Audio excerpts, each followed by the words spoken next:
Hello दोस्तों, आज हम एक्सप्लेन करने वाले हैं एक कोरियन फिल्म जो कि 2025 में रिलीज हुआ है। फिल्म शुरू होते ही देखते हैं कि एक कमरे में कुछ तांत्रिक क्रिया चल रही है। यहाँ पे हम हीरो को देखते हैं जिसका नाम डियोंग है, जो कि अब छोटा है। उसकी माँ उसको इस लेडी तांत्रिक के पास लाई है उसके भविष्य के लिए। वो तांत्रिक बोलती है कि एक लालची साया ने इसे पकड़ लिया है, इसे दक्षिण की ओर ले जाओ और पढ़ाओ। उसकी माँ ऐसे ही करती है, उसे दक्षिण की ओर एक शहर में ले आती है। अभी देखते हैं कि डियोंग बड़ा हो चुका है और कॉलेज में पढ़ रहा है। अभी देखते हैं कि वो घर लौट रहा है और काफ़ी रात भी हो चुकी है। रास्ते में उसका एक टीचर उसको देख के बोलते हैं कि चलो तुम्हें लिफ्ट देता हूँ, तुम्हारे माता पिता वेट कर रहे होंगे। डियोंग झूठ बोलता है कि उसके माता पिता घूमने के लिए फॉरेन गए हैं। घर आके देखता है कि उसकी माँ सोई है। माँ को उठाता है। उसकी माँ बोलती है कि इतना लेट क्यों हुआ, अपने किसी दोस्त को कह देता कि वो यहाँ छोड़ देता। ये सुन के वो चिढ़ जाता है और बोलता है कि उन लोगों को पता नहीं कि मैं यहाँ रहता हूँ। मतलब डियोंग जहाँ रहता है वहाँ सिर्फ गरीब लोग ही रहते हैं। उसको अपनी गरीबी पे शर्म आता है और उसके माँ को ताना मारकर बोलता है कि ऐसे कपड़े मत पहनो, गंदी महक आ रही है। फिर एक दिन देखते हैं कि डियोंग कॉलेज आया है और वो देखता है कि एक विकलांग लड़के को कॉलेज वाले सरकारी सहायता के लिए रिकमेंड कर रहे हैं। कॉलेज में जो छात्र अच्छा करते हैं उन्हें सरकार की तरफ से पैसा मिलता है।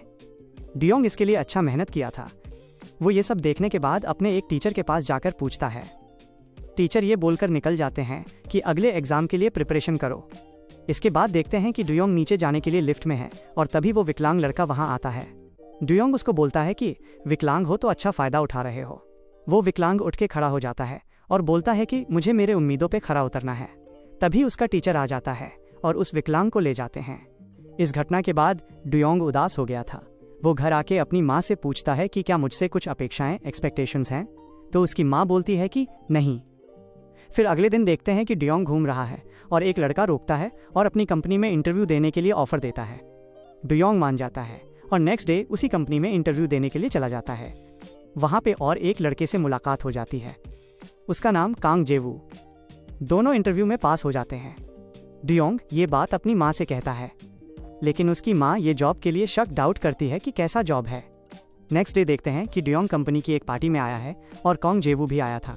वहाँ दोनों में दोस्ती हो जाती है। यहाँ देखते हैं कि क्यूंग जिन नाम की लड़की मिलती है और इन दोनों को एक काम देती है। सरकार के तरफ से जो भी पैसा मिलता है लोग उसे बेकार खर्च करके उड़ा देते हैं। डियोंग और जेवू को ये सारे बेकार खर्च को मेकअप करना होता है।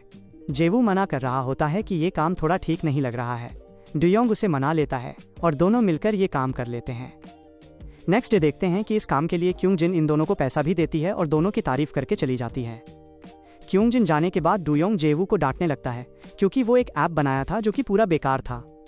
उसके बाद जेवू सरकार जो फंड देते हैं उसके बारे में बोलता है कि क्यूंग जिन को भी फंड मिल चुका है, हम अगर कोशिश किए तो हमें भी मिल सकता है।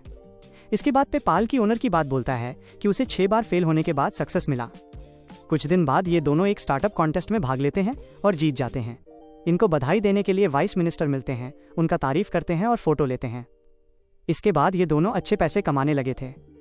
अभी देखते हैं कि ये दोनों और एक कंपनी के साथ जुड़ते हैं। यहाँ हम केविन को देखते हैं, वो इस कंपनी का सीईओ है।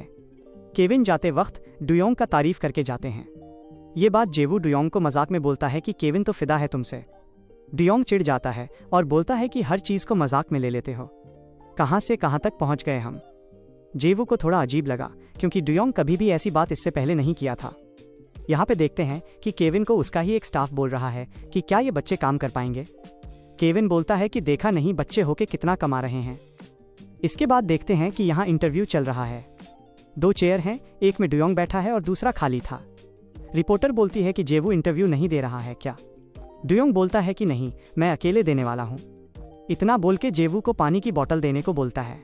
डियोंग का ऐसा बदतमीजी जेवू को बुरा लगने लगा था। पैसे आने के कारण डियोंग दिन ब दिन बदलते जा रहा था और केविन के साथ मिलकर दारू भी पीना स्टार्ट कर दिया था। इसके बाद देखते हैं कि केविन फ़ोन पे किसी से बात कर रहा है और डियोंग के बारे में बोलता है कि वो उसका दोस्त है, लेकिन इतना भी खास नहीं। जेवू के बारे में भी बात करता है। केविन की बातों से ये पता चल रहा है कि ये उन दोनों के साथ कुछ गलत कर रहा है या गलत करने वाला है।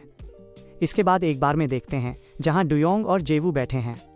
डियोंग क्रिप्टो करेंसी के बारे में बोल रहा था कि यहाँ बहुत पैसा है। फिर जेवू डियोंग की माँ के बारे में बोलना शुरू कर देता है कि उसकी माँ यहाँ खाना लेके आई थी। तभी जेवू उसे डियोंग का नौकरानी समझ के कुछ पैसा भी दिया था। जेवू याद करता है कि वो जब भी डुयोंग को उसकी माँ क्या करती है पूछता तो वो बोलता था कि उसकी माँ डॉक्टर है, लेकिन अभी डुयोंग के पास इतना पैसा होने के बाद भी उसकी माँ नौकरानी जैसा काम करती है।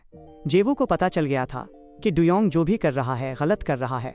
वो डुयोंग का साथ छोड़कर चला जाता है। कुछ साल बाद देखते हैं कि डुयोंग और केविन मिलकर मम्मी नाम से एक क्रिप्टो करेंसी लॉन्च किया है। बहुत सारे लोग ये करेंसी खरीदकर लॉस कर चुके हैं। इसके लिए उसे पुलिस स्टेशन बुलाया गया है पूछताछ के लिए। वो अपने लॉयर के साथ आया है।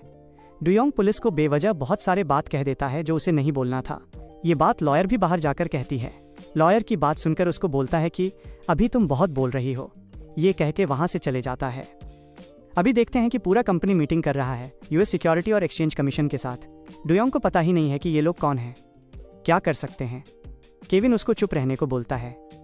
वो लोग पूछते हैं कि मम्मी कॉइन का जो हाई रिटर्न लगाया है कैसे लगाया है। डुयोंग बोल पड़ता है कि हम पैसे कमाए तो प्रॉब्लम, न कमाए तो प्रॉब्लम। बेवकूफ़। ये बात सुनकर सब चौंक जाते हैं। फिर यहाँ देखते हैं कि डुयोंग केविन के साथ बैठकर दारू पी रहा है। केविन टेंशन में है। डुयोंग को बोलता है कि यूएस सिक्योरिटी बहुत पावरफुल है, वो हमारे पूरे कंपनी को बंद कर देंगे, हमें एक भी रुपया नहीं मिलेगा, करेंसी को बंद कर देते हैं। इसके बाद देखते हैं कि कंपनी मीटिंग चल रहा है करेंसी को बंद करने के लिए। डुयोंग बहुत समझाता है लेकिन करेंसी को बंद करना पड़ता है। फिर देखते हैं कि डुयोंग केविन के ऑफिस में उदास होकर बैठा है। तभी केविन आता है और बोलता है कि जब इन्वेस्टिगेशन चल रहा होता है तुम्हें चुप रहना होता है। वो लोग जो पूछते हैं उसका आंसर देना होता है। तुम्हें कितनी बार समझाया, चुप रहो, कुछ मत बोलो, जो भी हुआ तुम्हारे वजह से हुआ। इसके बाद देखते हैं कि केविन वहाँ से भाग जाता है और डुयोंग भी भाग जाता है। कुछ सालों बाद देखते हैं कि डुयोंग का लॉयर उसे मिलने आई है। वो डुयोंग को बोलती है कि यूएस और कोरिया का गवर्नमेंट उसे ढूंढ रहा है। उसने जो लोगों का चीटिंग किया है उसके लिए उसे जेल होगा। केविन को भी कुछ चार्ज लगा है लेकिन उसे जेल नहीं होगा क्योंकि मम्मी क्रिप्टो करेंसी में जो भी हुआ सबका जिम्मेदार डुयोंग है।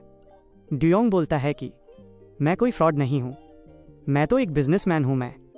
इसी के साथ क्रिप्टो मेन मूवी का एक्सप्लेनेशन खत्म होता है। वीडियो अगर अच्छा लगा है तो लाइक और शेयर कर देना। नेक्स्ट किस मूवी का एक्सप्लेनेशन चाहिए कमेंट कर देना और चैनल को सब्सक्राइब कर देना। मिलते हैं नेक्स्ट वीडियो पे, तब तक के लिए बाय बाय।